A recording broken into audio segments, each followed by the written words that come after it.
We're all familiar with the concept of the one-hit wonder. Musicians whose career was defined by one successful song that overshadowed everything else in their catalog.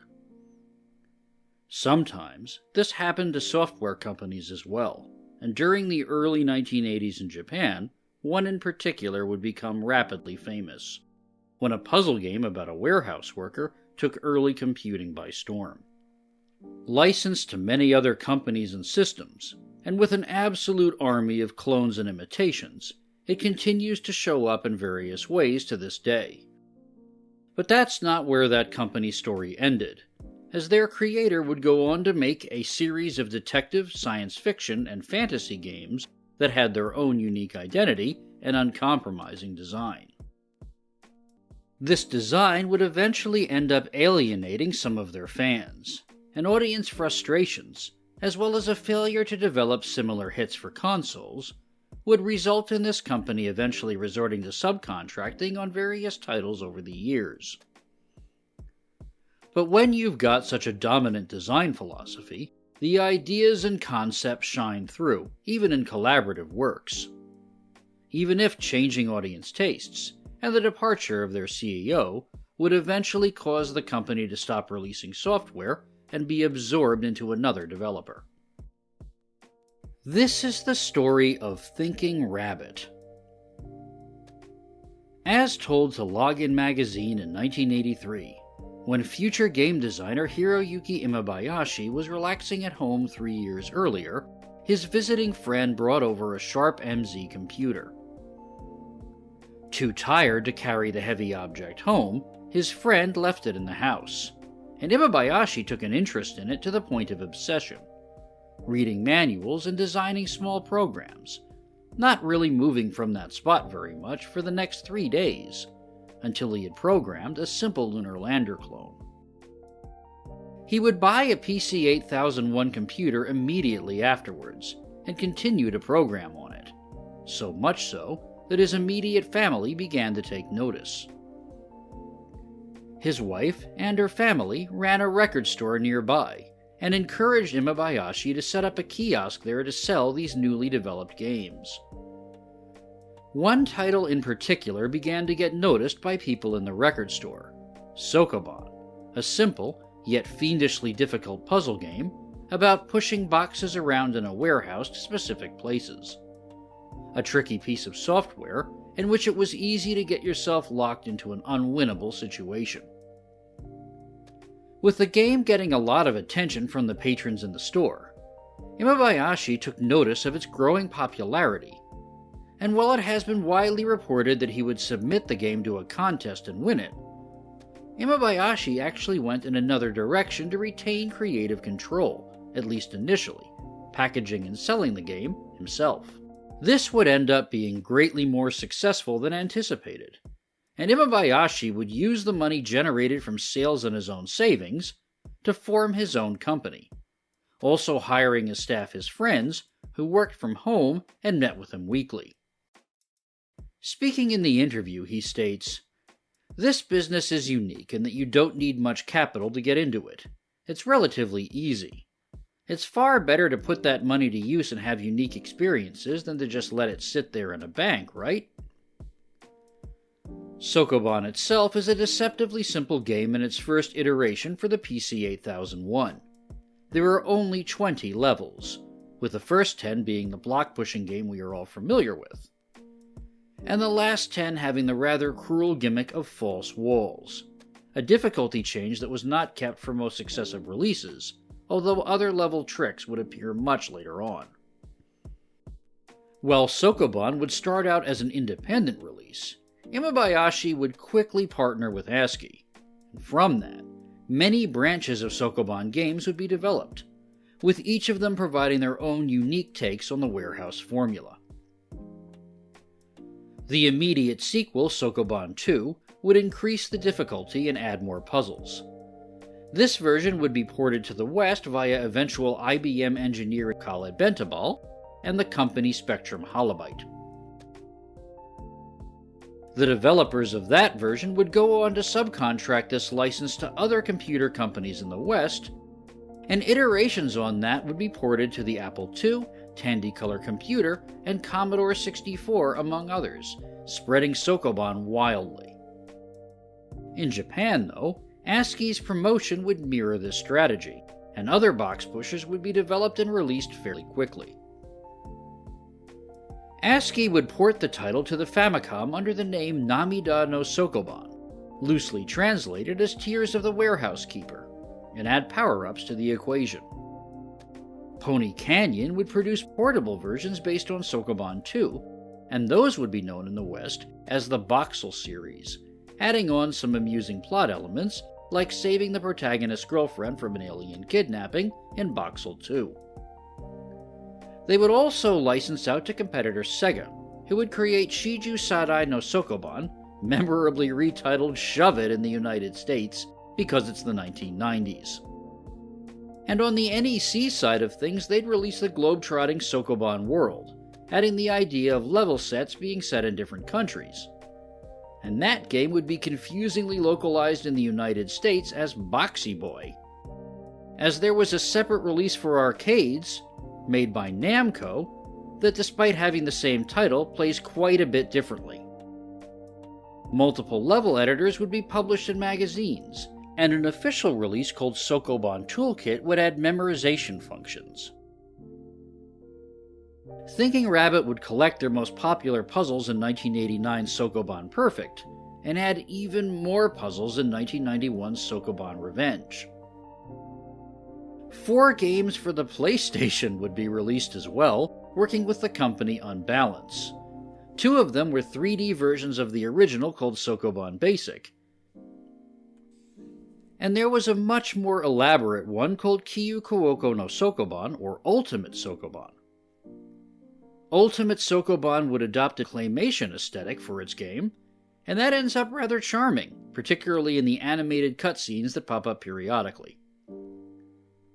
A user contest game called Sokoban Naman Shinan would round out the games for the Sony PlayStation. And that barely scratches the surface of the other official releases. But even though the original version had sold over 400,000 copies by this point, one issue was constant and recurrent due to the ease of concept and high popularity. An absolute abundance of clones, some of which were made with Thinking Rabbit's blessing, but many others that didn't have anything to do with Thinking Rabbit at all. This was probably partially caused by many versions of Sokoban being published as clones in type-in magazines.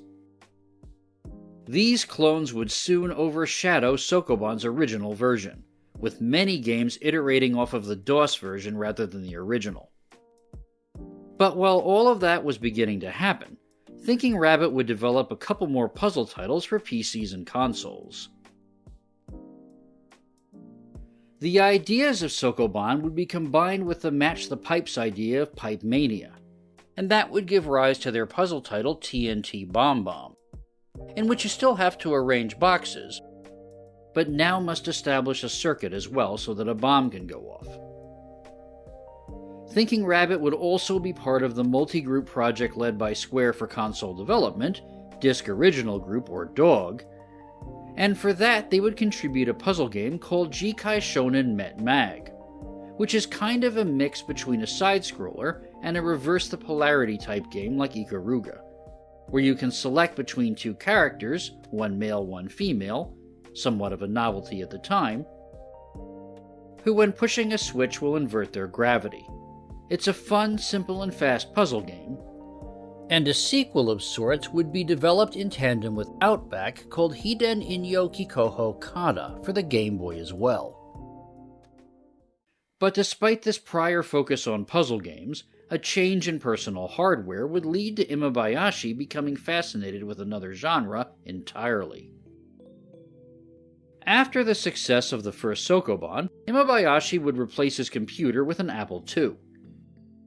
He would develop a deep fondness for text and early graphic adventures, singling out Cranston Manor and Wizard and the Princess in that same ASCII interview. With Sokoban making Thinking Rabbit somewhat of a household name, Imabayashi would decide to focus on this other genre, and design a game that iterated on, but also showed clear inspiration from those adventure games he enjoyed so much. And from these efforts, Imabayashi would create a very influential title, one of the first of many detective games that were being developed at that time, the Keyhole Murder Case.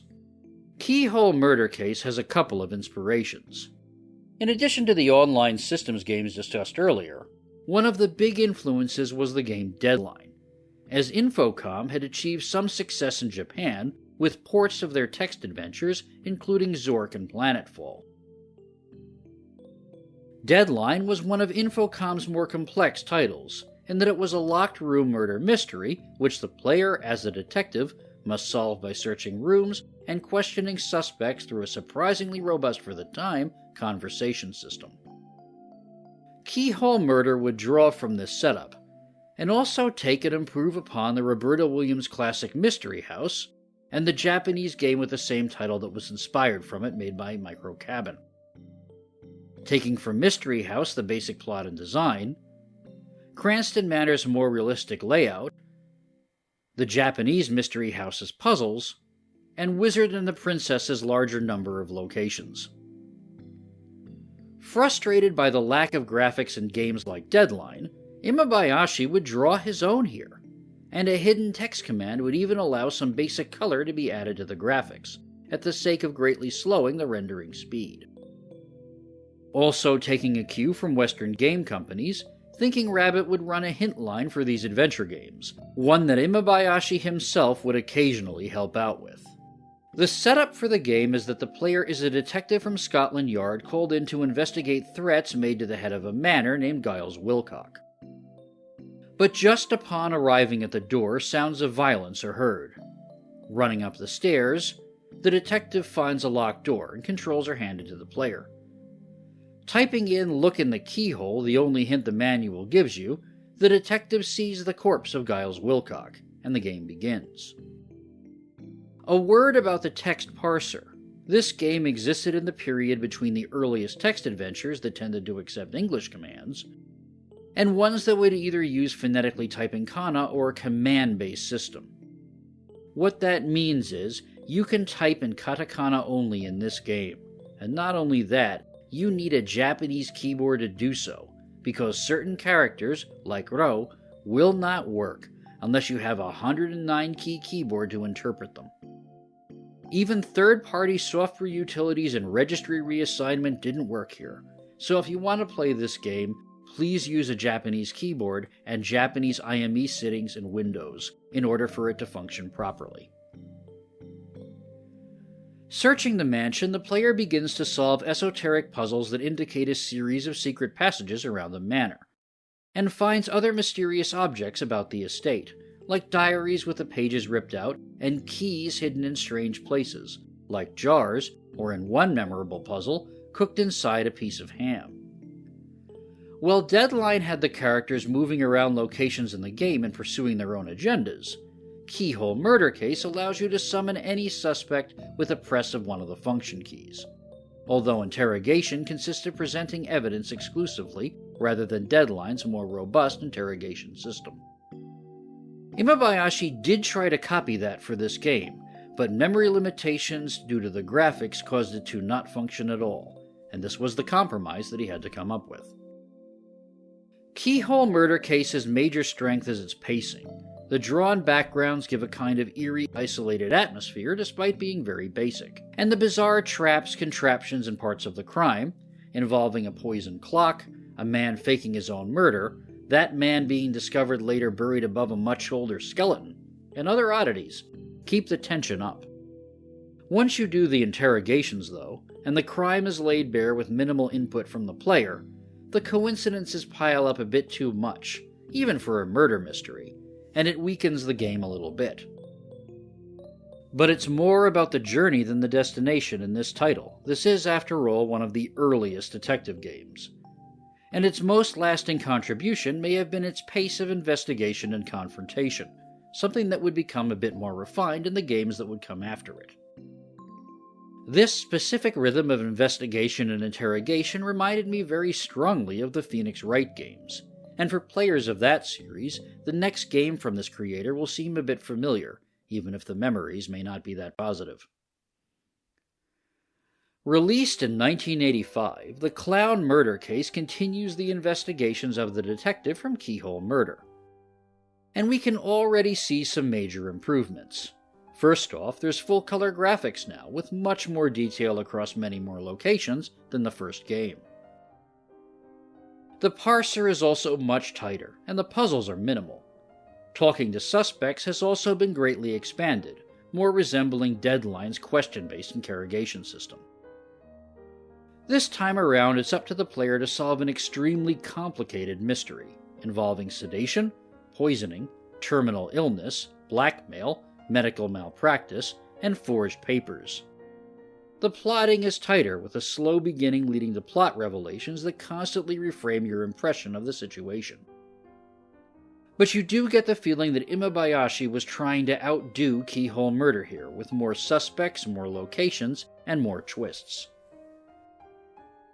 The game also added meta-elements and dialogue to give an unsettling atmosphere. Sometimes the player character will just follow someone else's instructions without question, no matter what the player wants him to do. And this dive into fourth wall breaking works against the game a little bit. The plot twists are so thick and so fast that a reality-breaking ending sequence has to be introduced after the player has deduced all parties responsible in order to fully explain the plot. The reveals start with essentially a tale of multiple people forced into blackmail by the threat of terminal illness and not being able to afford healthcare for it, an idea that never came up in media again, clearly. And a final stinger complicates things by revealing that the parties involved had actually been slowly arsenic poisoned by the town doctor and femme fatale. Adding on to that, an additional ending sequence occurs where the more bizarre elements of the game are finally explained. It is revealed that the whole game has been a movie starring actors who are also playing similar characters in the Keyhole murder case, including the detective that we've been playing as. And the room that was previously used for interrogations throughout the game is revealed to be part of a movie set, where the actors and crew come out and clarify key plot points, including a scriptwriter that comes running in to complain about plot holes, and the director, an obvious stand-in for Imabayashi himself, talking about the historical inspiration for the game and how arsenic poisoning worked in London in the first half of the 20th century. This goes on for a good couple of minutes. It's a unique ending for the time, but it outstays its welcome by a little bit. Early versions of the game were planned to have an even more frustrating ending. The player had to confirm all aspects of the mystery solution via text prompts or get booted to a maze to try again, something cut out of the official release. But Clown Murder Case's much darker story and more logical progression make up for a lot of the game's small annoyances, like a lot of backtracking or having two different ways to interrogate people causing parser issues. And the game would be remembered enough to have two remakes. One for the Sharp X68000 with a bit better art and much larger real estate on the screen for the graphics, and a much later 3D remake with voice acting for the PlayStation and Saturn that was done in cooperation with legendary detective game developers Riverhillsoft. This new version would give the protagonist a name, Detective Minton. And it wouldn't be the only game to get an upgrade in the late 1990s, as the next game Thinking Rabbit would create, for their Disc Mystery Adventure series, would come from a long gestating idea. From the earliest interviews promoting Thinking Rabbit, Imabayashi was talking about making a science fiction murder mystery romance with the working title of As Time Goes By. And that would come to pass with 1985's Casablanca ni Ayo Setsujin sa Wajika wo Koete, or With Love from Casablanca, a love that transcends time.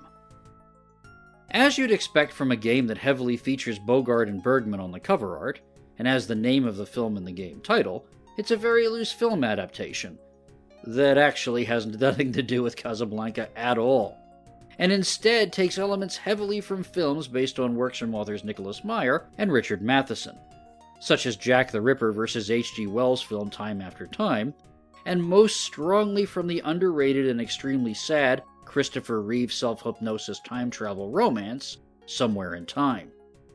A fact so strange and blatant that even contemporary reviewers for Comptick took note of it, and made fun of Imabayashi a little bit for doing it.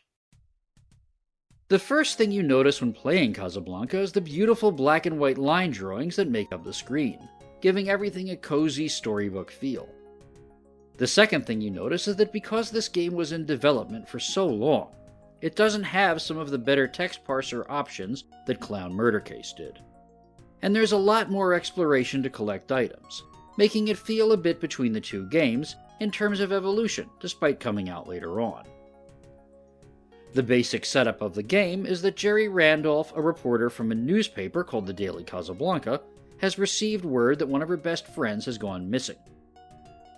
Jerry suspects this disappearance has to do with her friend's father, a scientist for the military.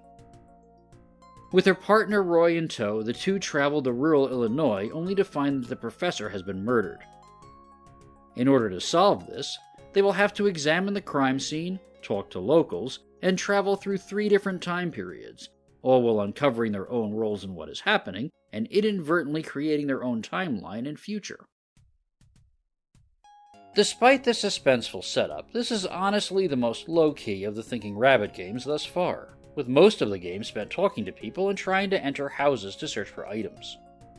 Well, it picks up in the second half as Jerry and their partner travel from their current World War II era time back to 1915, and it's revealed that the murderer is the scientist's younger self, added on to the double reveal that any references to the film Casablanca were caused by the protagonist mucking about in the past, and a triple reveal that their future daughter has a time machine of their own and has been influencing events. This game still feels a little at odds with itself. One of the big problems here is that Jerry and her partner Roy are ciphers. While that's fine for a single protagonist as an audience insert, when you have 2 of them here with as much background given as the game gives us, it would help if Jerry or Roy showed personality or even any signs of interaction. To be honest, I even forgot Roy existed until he started showing up in some of the late-game game screens. The other problem is that plot threads for the game were abandoned. The kidnap victim is mentioned at the beginning of the game and then not at all throughout the rest of it. Not even in the epilogue, a fact that caused a hastily rewritten epilogue to be added into other versions, such as a Sharp X68000 port that also fixed some of the characterization issues mentioned by giving Roy a little bit more to do via an Ask Roy command. Another version of the game would be another Riverhill co-release for the 3DO and Windows 95 that would add some very beautiful color illustrations, but would remove the references to Casablanca entirely. While Casablanca is by far the most aesthetically pleasing of all the Thinking Rabbit titles, it does feel a little weak coming off of Clown Murder Case, and it was here where the adventure games of the company would start to wind down a little bit. While they got a lot of coverage and sold quite well, some combined frustrations were beginning to mount. Audiences were annoyed by Clown Murder Case's ending and the fact that the player is outfoxed by the villains at the end. And they also expressed some frustrations at the frequent delays for Casablanca, as well as the failure to deliver a long-promised game called The Movie Maniac Murder Case, which according to sources would have been about a woman from an orphanage solving a murder in the early days of film production in Hollywood. There would also be another cancelled game which was to be a remake of Keyhole Murder Case that added in the meta elements from the ending of Clown Murder and went even further with them, but that never made it past the planning stage. All of this, combined with audience focus shifting to other genres, caused a change in strategy in Thinking Rabbit's releases, and part of that wind-down would be a switch of their adventure games to becoming exclusive software to the Takeru software vending machines. If you'd like a little bit more on those, I'll link a video done for the channel recently on them.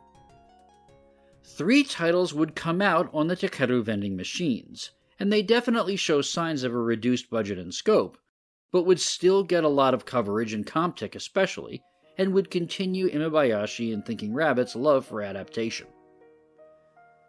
The first was Madeleine, Pavane for a Dead Princess, and it's probably the closest to what you'd consider a traditional Western adventure game, being a large homage to those Apple II adventure games that had so fascinated Imabayashi. The plot concerns the protagonist seeing a painting of a woman in a shop while traveling, and becoming completely obsessed with it. Another reference to Somewhere in Time. Putting himself at great physical risk, the protagonist will try to find out what happened to her, a former member of Moravian royalty who was turned into a pariah due to royal politics. He'll do this by solving puzzles and navigating environments. This isn't a detective game. And one of the interesting things about it was that it actually has different endings depending on your actions, with different fates of the princess being uncovered. The more thorough you are in your investigation, the better her fate at the end. Puzzle difficulty for this game would again draw some criticism, as this game was obsessed with mazes, and had some unconventional solutions for some of them, with one memorable instance being that you had to drop items in your inventory in rooms in the maze to reorient yourself. The drawings in Madeleine are a bit more simplistic and the parser is scaled back, all in the interest of emulating those Apple II games. But this is a fun little diversion, a shorter game than the last couple, with a melancholy tone to it, and some strong writing here and there. The next Takeru release would be another detective game, and this time around it would be from a contest winner. But this one had an unusual design that made it stand out among other adventure games from that time. Thinking Rabbit's games usually had aggressive marketing in computer magazines, and from the heavy promotion for this one, you'd be forgiven for thinking this was going to be a massive, dark, noir adventure game. Something like the later J.B. Harold games or the MacVenture classic Deja Vu. A serious game for serious people drenched in smoke and regret, with the promotional Akira Yoneda art reflecting this. What we got, though, in-game looks more like comic strip character Ziggy shoved into a trench coat than a dime store novel protagonist. And to understand why, we need a little bit of context. Of all the famous noir private detectives, the most stereotypical and also the most anti-heroic, falling into straight-up villainous at times, is Mike Hammer, a creation of the author Mickey Spillane. But Mike Hammer is so over-the-top and violent, so nihilistic and brutal, that a good number of films and TV shows have adapted him to make a point or with tongue-in-cheek a little bit, to soften how dark and cynical the protagonist can get. Such as a TV show with Stacy Keach and the excellent film noir borderline horror film Kiss Me Deadly. The game, The Man I Love, follows in the tradition of taking this approach to noir, using a cartoonish exaggeration to poke fun at how violent and aggressive the stereotypical private detective could be, so that his tough guy persona comes off as humorous rather than frightening. But this game's still got to be a mystery, and this time around it's a search for a missing ring. So the protagonist must interview suspects, tail suspicious people, and puzzle out through people's lives where the ring could have gone. Thinking Rabbit games usually have strong writing, and this game is no exception, with some well-written traditional noir dialogue broken up by the occasional visual gag thrown in as you investigate the environments. Once you get used to the cartoonish drawing style, it's not a bad game, even if it doesn't reach the heights of the two murder mystery games that Thinking Rabbit had already developed. The Man I Love would also get an X68000 port with color graphics and some improved music. In an interview with Comtic in January 1989, Imabayashi stated that one of his resolutions for the new year was to outdo the games of Riverhill Soft, the makers of the J.B. Harold series, and a famous adventure game developer in their own right. With the last release in the Disc Mystery Adventure Game series, Jack the Las Vegas Serial Murders, they would attempt this with almost a J.B. Harold clone, having some very similar artwork at points. And while Imabayashi believes strongly according to multiple sources in using text parsers for adventure games, feeling that command lists were too limiting, he would implement a command system here despite his dislike for it, utilizing the numeric keypad and arrow keys for a very deep command list. Despite easily being the longest game in the Disc Mystery Adventure series, this game sadly was their weakest title. The story's complexity hurts it, with 4 interrelated murders occurring across the length of the game, and most importantly, some gameplay changes were made that made the game outright hostile to the player. The best example of this is the Joker command.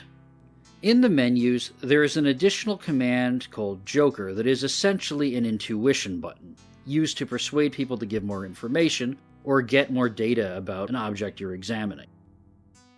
The problem is, the Joker command has limited and finite uses, and the game doesn't tell you this.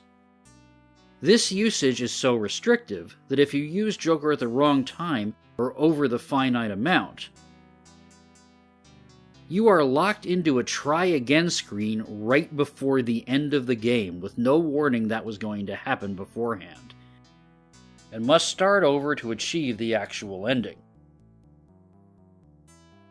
This gimmick, plus the needlessly complex menus and the incessant music, a repeating and melancholy version of Scarborough Fair, really hurt the game, and it ends up feeling not very fun at points, although a PC 98 version would at least try to improve the music a little bit.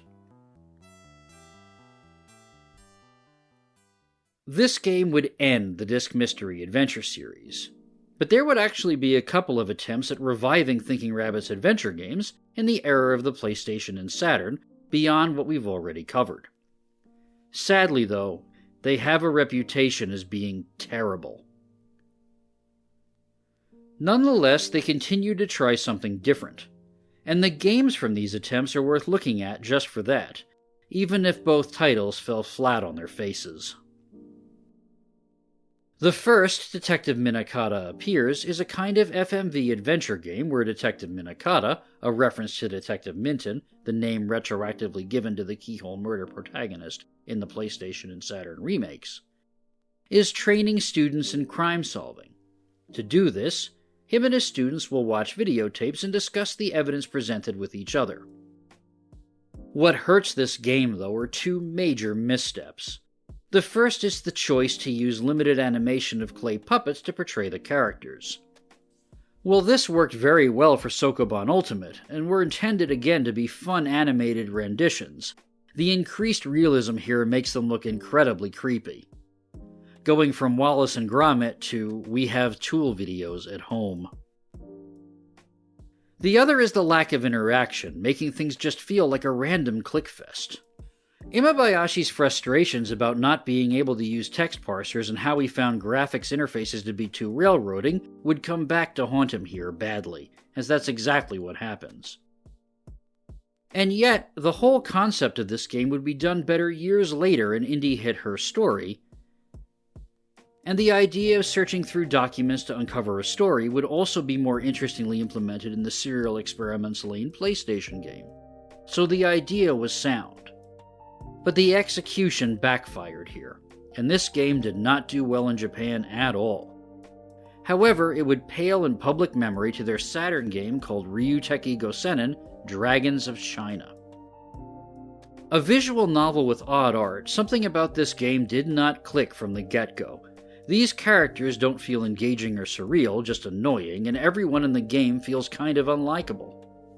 It's also unclear where to go and what to do a lot of the time, making the game feel a bit weak. This may have been due to it technically being a game from another company, Falcon, as Imabayashi and staff had begun to transfer over to that company by that point, something that we'll go into a little bit later on. Thinking Rabbit would also dip into the console space a couple of times beyond their group work with Dog, to decidedly mixed results, although their tendency to experiment with game mechanics would sometimes lead to some interesting titles.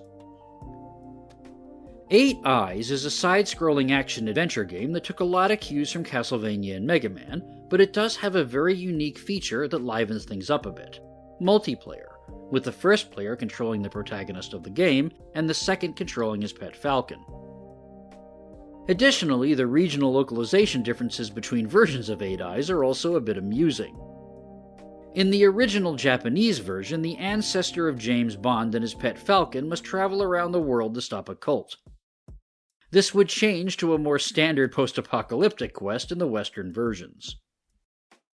8 Eyes is a very difficult game, and when you're cribbing this much from Castlevania and Mega Man, with Castlevania's general aesthetic being copied, and the idea of selectable levels whose bosses give you upgrades, taken from Capcom's Blue Bomber, the player is going to remember strengths that those games had that 8 Eyes was not able to duplicate. The most critical of which were tight controls. And that simple fact that the controls of 8 Eyes can't live up to either of those franchises undoes the game quite a bit. The lack of response really harms the game, especially with the high difficulty.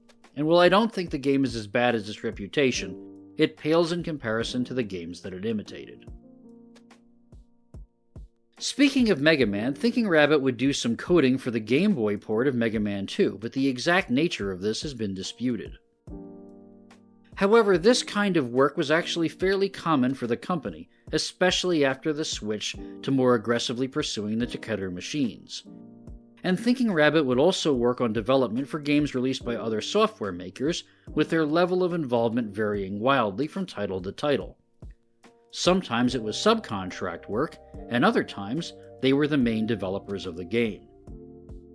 One of their larger roles was in programming a very early fighting game called Fighting Road. Fighting Road, which has a fan translation by Deep Wolf and Immutable, is a one-player-only one-on-one fighter with some basic blocking and specials, telling the story of a man hunting his brother in the jungle. Dialogue screens break up the fighting, and it feels story-driven if simple, with a little bit of fun writing from Thinking Rabbit's usual staff, breaking up this short but rather standard game. Thinking Rabbit would also work with Taito on Kion Shizu 2, a hybrid action-adventure game based on the second film in the cult comedy Mr. Vampire series. But one of the games they had the most level of involvement with, despite it being for another company, was an entry in the Record of Lodoss War franchise, where they worked with Katakawa Shoten on a partial prequel game to the adventures written about in Comtech magazine and aired in the various anime, as well as adapted into various computer games. Record of Lodoss War for the Super Famicom takes a bit of a departure from the previous titles written for Japanese PCs, and moves them from what can best be described as Ultima clones to something that feels a bit between a Super Nintendo Final Fantasy game and some of the earlier PlayStation RPGs like Suikoden, with a 3/4 view battle system that recalls how that game worked visually, if not in practice. Much like other Thinking Rabbit games, it would play around with mechanics a little bit. And it has the added gimmick of leaders in battles. Identify and kill them, or force them into a specific spot on the combat grid, and a battle can be won automatically. The game itself is a kind of alternate retelling of the first series, with extremely large sections of the game being unusually designed prequel chapters that involve the backstories of the series' antagonists, before the game settles down in its second half into an adventure for Parn and company. While the game maintains that trademark Thinking Rabbit challenge and is generally well written with some fun breaks from formula like a possession mechanic in the first chapter, there's one thing that unfortunately really hurts this game. The 3/4 view dungeon design is not good. It's tricky to navigate. I honestly found it hard to control, as it almost feels like tank controls sometimes with the player being reoriented a lot. But more critically, they are very long, have a high encounter rate, and can be an absolute slog at times. This really gets in the way of an otherwise well-paced game, especially in situations where you have to go through the same dungeon more than once. But if you can get past that, it's a fun classic RPG with some innovations on the formula, and is a good use of the license.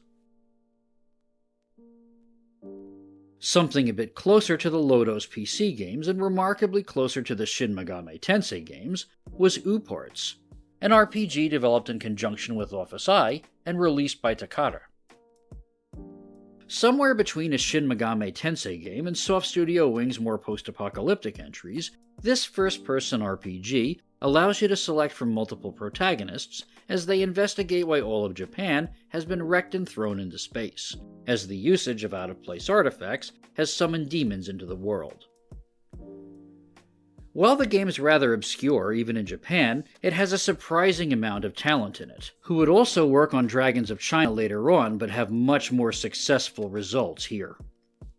Incredible artist Katsuya Harada did the character design, and he would also work with Yasushi Nirasawa of Kamen Rider on the designs for the monsters, which are by far the most striking things about this title.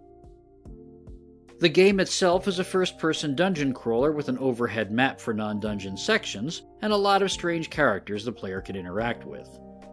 It's certainly got an atmosphere to it, but sadly there are some issues that get in the way of this game's ambition. For one thing, the dungeons here are much simpler, although much larger, and that ends up feeling rather tedious in a different way than Lodoss does. The other issue is that once the setup is out of the way, the story's kind of sparse and the ending is very short. But Ooparts is certainly worth a look for its aesthetics, even if gameplay-wise Shin Megami Tensei eclipses it entirely in pretty much any entry. To be honest, Imabayashi's involvement with this game surprised me. While it maintains the unusual mood of his other releases, it didn't have the storytelling detail that was so common with his other games. Thinking Rabbit would also be deeply involved in making a Superman game for Genesis with Sunsoft, but sadly that game did not turn out well due to high difficulty and rumors about bugs that had initially existed in review copies causing a lot of negative press for the game. But on the lesser side of involvement, Thinking Rabbit would work as a subcontractor across many titles over the years. They were involved in things like StarCraft's conversion of Ultima 3 before Pony Canyon took a hold of it, as an example, as well as some substantial contributions for graphics programming for an adventure game based on the What's Michael franchise. This sort of work would reach across all sorts of genres, with graphics programming done on underrated science fiction mech and party RPG Cyberknight 2, and most of the team working on designs for the strategy game Ilvani and Noshiro for Japan Clary Business. And some programming work done for the Trump Boy poker games for the Game Boy with Pack-In Video, and finally a port of the arcade game Cheeky Cheeky Boys for the Genesis. But as Imabayashi moved on to the company Falcon, a contemporary software house that was more specifically tailored to the sort of subcontract work they found themselves doing more and more, handing off their remakes to other companies like the Riverhill Soft games and the Sokoban games for the PlayStation, Thinking Rabbit games would cease production, at least internally. And this is where things get a little fuzzy, as Thinking Rabbit died the death of 1,000 cuts here. As Imabayashi moved over to Falcon, and other staff members of Thinking Rabbit moved to a pseudonym within Falcon that was creating Takeru exclusive games called Tierheit, remaining employees would also jump ship and split up, going to smaller studios. Hiryuki Imabayashi himself would eventually go on to a mobile game company called Pictria, whose last release was in 2017, mobile puzzle game Tosca. But when he left, he took the Thinking Rabbit trademark with him. And occasionally, some games still come out under the Thinking Rabbit brand name under Falcon development, such as the recent Sokoban Touch for iPhone and Android. Thinking Rabbit still actually maintained a website about themselves for a number of years, and that website even held a programming language that people could utilize to create games in the vein of the Disc Mystery Adventure series, similar to programming languages like TADS or Inform. And there is even a tutorial game on there called Grandpa's Machine done in the vein of the Disc Mystery Adventure series that Imabayashi has been updating since 2023. But over the years, Thinking Rabbit games have had a bit of a bad rap because nothing ever managed to have the same level of intensity Sokoban had. Looking back over the catalog, though, that's not really a good way of looking at it, as the games of Hiryuki Imabayashi particularly had a very consistent viewpoint that echoed across all of their releases. They were slower paced, incredibly difficult at times, and are very much the product of Imabayashi's feelings about how games should be played. And sticking to those ideas over so many years is commendable, even if the execution of them fell further and further out of reach as time went on. Even with the problems of cloning, coding issues, and trying to stand in the shadow of other games, these commitments to the early days of PC gaming, high difficulty and not talking down to the player, shine through the most across the entire catalog. Way back in the beginning, Imabayashi said this about development. Even now, when I turn on my computer, I feel like a vast alternate dimension is expanding before me. I love how computers ask you to use both your right and left brains. When I first touched a computer, I realized right away. Here was a hobby I could lose myself in for my entire life.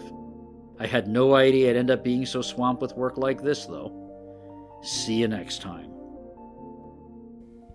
Special thanks to the users on the Patreon, including Andro, Matt Leffler, James B., Josh, and Peter Tushar. As always, subscribing to the higher tiers on the Patreon will give you certain bonuses. And this time around it'll be a deeper look at Jack the Las Vegas serial murders, because its flaws make it a very interesting game. Additionally, we'll take a small look at Sokoban Ultimate because of the changes it brings to that formula. Thank you all very much for watching, and I'll see you next time.